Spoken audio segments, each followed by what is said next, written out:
Hello everyone, আজ আমার Flipkart থেকে একটা পার্সেল এসছে। দেখো কি অর্ডার করেছি।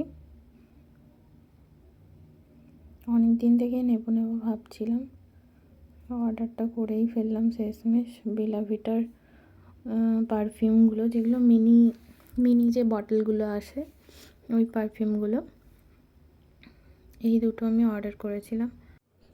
এই স্কাই কালারের যে পারফিউমটা আছে, ওটা যাদের ফ্লাওয়ারের স্মেল ভালো লাগে, এটার স্মেলটা খুব ফ্লোরাল ফ্লোরাল টাইপের, তারা নিতে পারো। আর এটা হচ্ছে একটা ম্যানলি টাইপের সেন্ট, একটু স্ট্রং স্মেলটা। তবে তোমরা দুটোই নিয়ে ট্রাই করে দেখতে পারো, আমার তো ভালো লেগেছে।